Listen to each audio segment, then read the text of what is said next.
C for drawing pie diagram. Pie diagram मतलब होता है सर्कुलर डायग्राम। तो इसमें आपको क्या करना होता है, अगर आपके पास जो वैल्यूज़ है, ठीक है, तो इसमें क्या होता है पाई डायग्राम में, देखो कई बार आपके पास ना क्वेश्चन में जो है वैल्यूज़ अगर गिवन है परसेंटेज में, तो परसेंटेज में जब ऑलरेडी वैल्यू गिवन है तो आपको डायरेक्टली उसको कन्वर्ट करना होता है एंगल में, यानी कि जो वैल्यू गिवन है अपॉन 100 करोगे इंटू 360 करोगे, वो एंगल में चेंज हो जाएगा, ठीक है।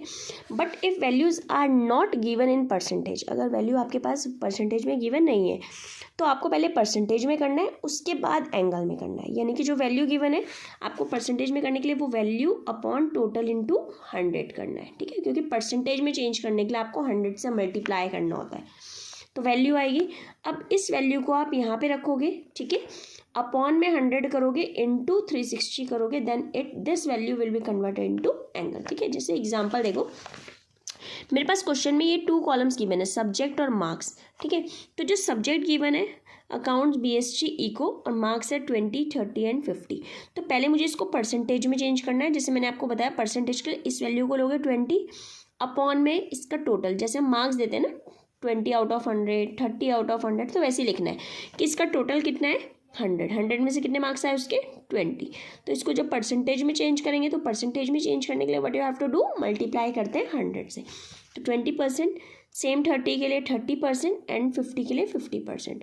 अब आपको चेक कैसे करना है, इसकी वैल्यू 100% आनी चाहिए, क्योंकि आपको पता है टोटल कितना होता है, कंप्लीट 100% होता है, ठीक है।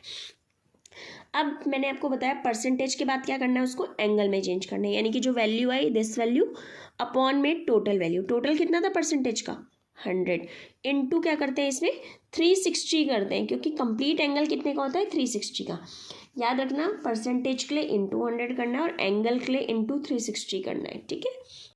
यानी कि जब आप इसको मल्टीप्लाई करोगे, सॉल्व करोगे, तो आपके आंसर आ रहा है 72, 108 एंड 180।